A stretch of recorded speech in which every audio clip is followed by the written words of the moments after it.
السلام عليكم ورحمة الله وبركاته. عروسة الوسط الفني مي عز الدين تحتفل بعقد قرنها. مفاجأة غير متوقعة. مي عز الدين تدخل القفص الزوجية. أعلنت النجمة مي عز الدين عقد قرنها على رجل الأعمال أحمد تيمور خليل في حفل عائلي بسيط اقتصر على الأهل والمقربين وسط أجواء مفعمة بالفرح والخصوصية.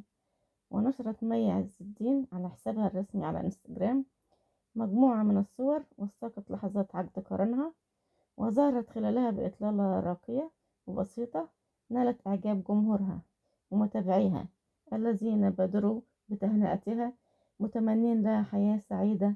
وعلقت مي على صور عقد قرنها على أحمد تيمور خليل وقالت: الحمد لله الذي تتم بنعمته الصالحات، أتمنى من الله التوفيق ودعواتكم لنا الصادقة والطيبة بالخير.